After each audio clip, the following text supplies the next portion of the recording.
Olá. Bom, em primeiro lugar, os agradecimentos, né? Você que me segue no Twitter, né? Muito obrigado.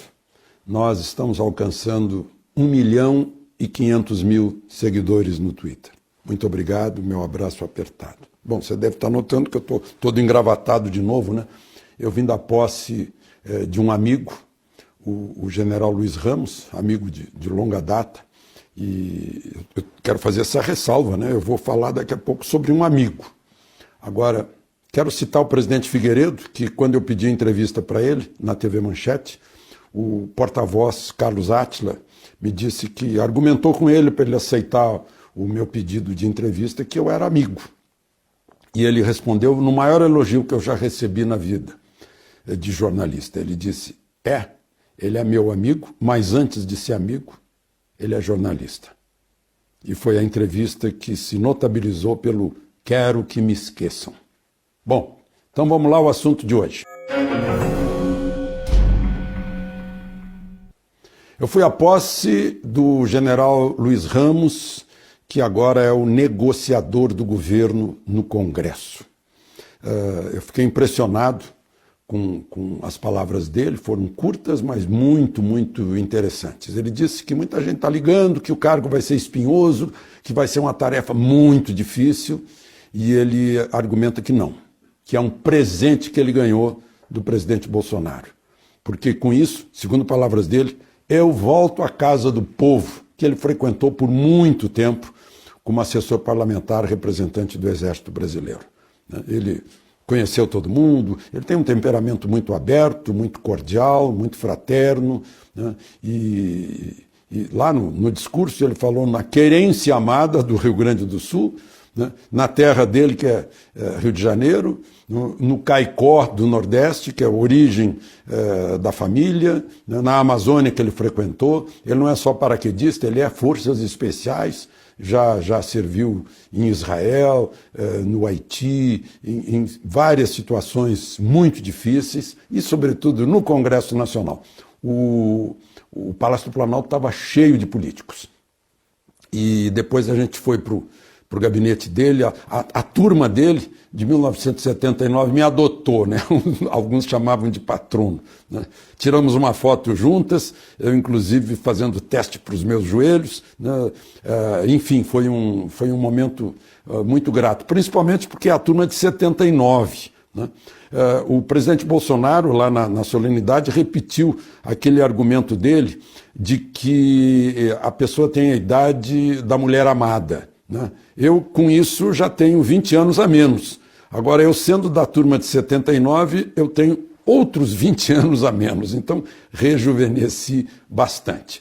Bom, no lugar do general Luiz Ramos, em São Paulo, no comando da região sudeste, entrou o general Amaro, né, que esse sim teve uma missão espinhosa. Trabalhou com a presidente Dilma ali, fazendo toda a ligação com as Forças Armadas, fazendo a segurança, né? Ele foi, inclusive, o responsável pela saída da presidente Dilma, lá daquele restaurante estrelado Michelin, o Eleven, lá em Lisboa, né? As fotografias dizem tudo. Bom, mas afinal, o general Amaro é de artilharia. Bom, e o governo teve uma grande vitória na Câmara. Aliás, o presidente Bolsonaro, no discurso lá na posse, elogiou muito o presidente da Câmara, Rodrigo Maia, pelo trabalho, pela reforma da Previdência. Foi um score de 39-13 na comissão e há cada vez mais otimismo em relação a votar na semana que vem, né? E talvez dê, como quer Rodrigo Maia, para votar em 2 turnos, né? Nos 2 turnos da Câmara, ainda antes do recesso parlamentar, que começa dia 18. Bom, uma outra questão, eu acho que foi uma bomba, ou melhor, um balde de água fria, um caminhão-tanque, uma piscina de água fria sobre aquelas histórias lá do tal Intercept. Uma carta de Léo Pinheiro, da OAS, o homem que construiu o triplex lá em Guarujá, uma carta para a Folha de São Paulo, dizendo que ninguém o pressionou, porque ele nem estava preso, ninguém o pressionou, que ele queria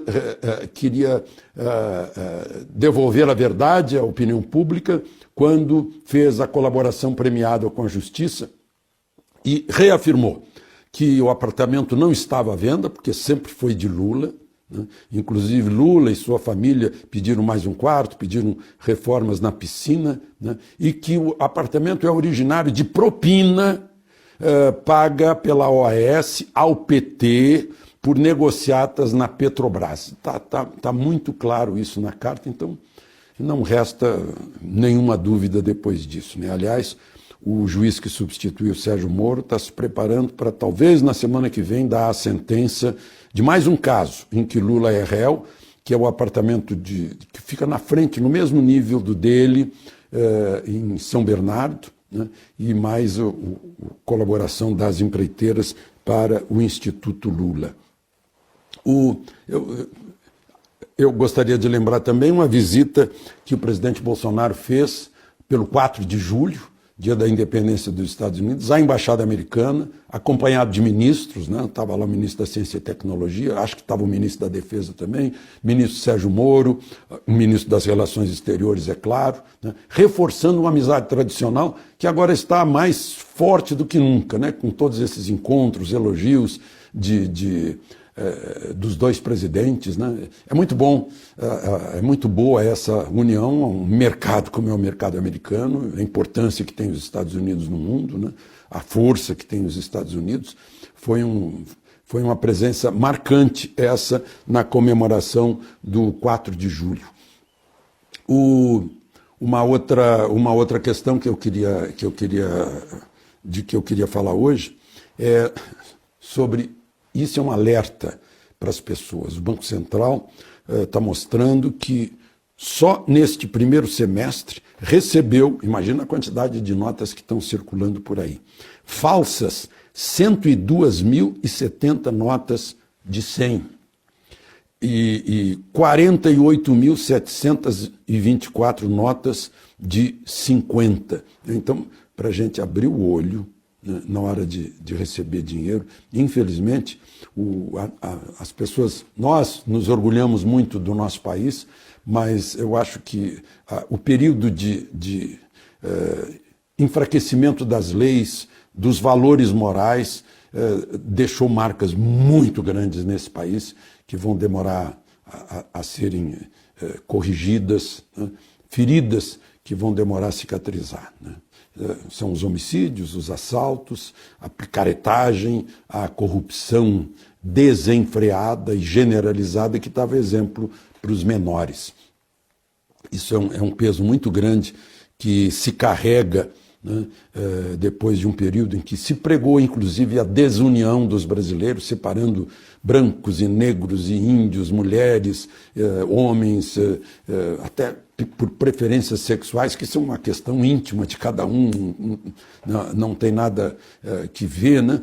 Mas, enfim, fizeram de tudo para separar os brasileiros. Bom, então é isso. Muito obrigado pelo 1,5 milhão no Twitter. Vamos continuar juntos, trabalhando por esse país. Eu fiz uma palestra lá no Hospital das Forças Armadas e o assunto foi exatamente esse: como a gente curar as feridas que ficaram nesse país, né? Eu acho que a primeira coisa é a gente estar juntos, né? Estarmos unidos pelo bem de nossos filhos e netos, né? A gente não vai chamar os marcianos para nos substituir na nossa dura tarefa de corrigirmos aquilo que deixamos que acontecesse. De Brasília, Alexandre Garcia.